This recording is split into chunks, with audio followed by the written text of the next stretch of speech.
හයි අපේ රසට පාරම්පරික කෑමක් හදමුද? හෙල්දි සරල කෑමක් තමා අද මම හදන්න යන්නේ.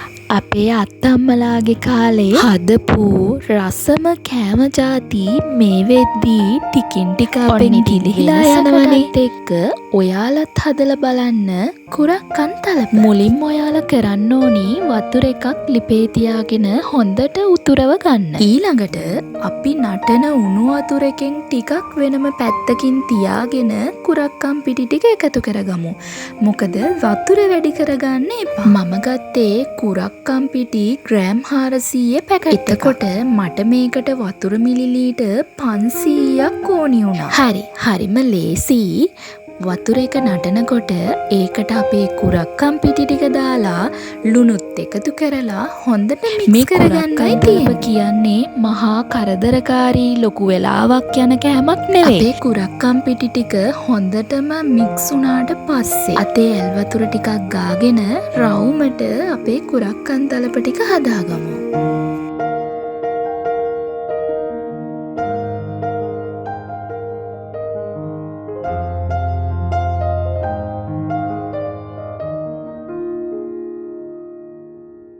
ඔන්න මේ තියෙන්නේ මම හදාගත්තු කුරක්කන් තලප ටික.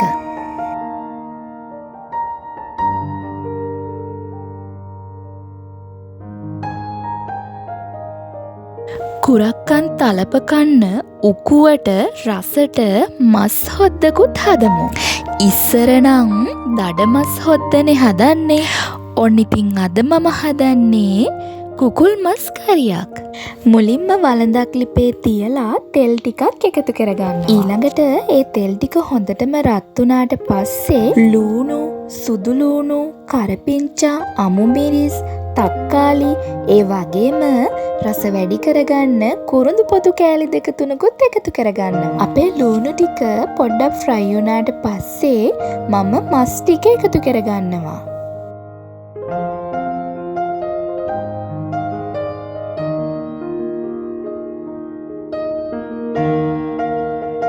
තෙල් එකේ මස් ටික මෙහෙම විනාඩි 5ක් විතර තියලා මම ස්පයිසස් ටික එකතු කරගන්න. මුලින්ම මිරිස් කුඩු ටික එකතු කරලා විනාඩි 2-3ක් තියමු. ඊළඟට කහ කුඩු මස් කරි ටික එකතු කරගමු. ඔයාලා ගොඩාක් සැර කන්න කැමති කෙනෙක් නම් ගම් මිරිස් පොඩ්ඩකුත් එකතු කරගන්න. දැන් ඉතින් අපි මේ එකතු කරගත්තු ඔක්කොම ස්පයිසස් හොඳට මික්ස් කරගමු.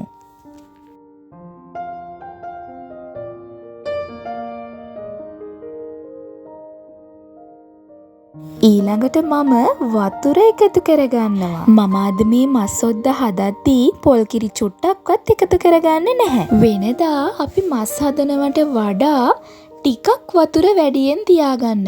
මොකද අපිට කුරක්කන් තලප කන්න මස් හොදි තමයි ඕනි. ඔන්න විනාඩි 20ක් විතර යද්දී හොඳ ග්‍රේවි එකකට අපේ මස් එක රෙඩි වෙනවා.